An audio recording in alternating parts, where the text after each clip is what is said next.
అని అన్నాడు. మనం అడుగుతున్నాం దేవుణ్ణి, మనకు మంచి ఈవులను ఇస్తున్నాడు.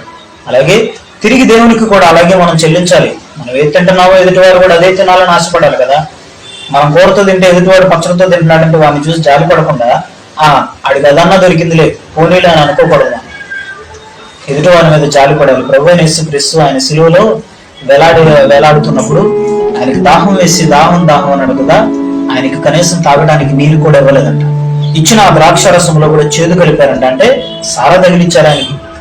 ఒక స్పాంజ్ తీసుకొని దానిలో ముంచి అది ఆయన ఒక ఈటిక తగిలిచ్చి ఈటిక పుల్లకు తగిలిచ్చి ఆయన నోటికి అందించారంట.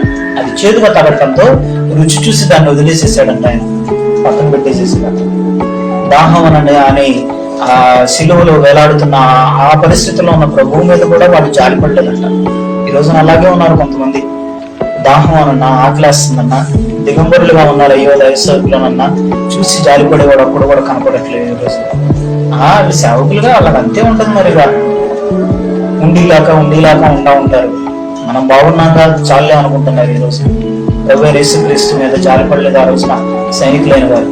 ఆయన నొప్పితోనూ రక్తస్రావంతోనూ శరీరం అంతా గాయాలై బాధపడుతుంటే సిలువ మీద వేలాడుతూ కింద ఆయన వస్త్రములు పీక్కొని ఆయన వస్త్రముల కోసం చీట్లు వేసుకుంటూ కూర్చున్నారంట కింద ఉన్న సైనికులు. నవ్వుకుంటూ తుల్లుకుంటూ చేదు కలిపిన ఆ ద్రాక్షరసమును వారు పుచ్చుకుంటూ తాగుతూ అక్కడ ప్రభువు సిలువ మీద వేలాడుతున్న ఆయన బాధ పట్టించుకోకుండా ఉండిపోయారంట ఆ రోజున సైనికులైన వారు.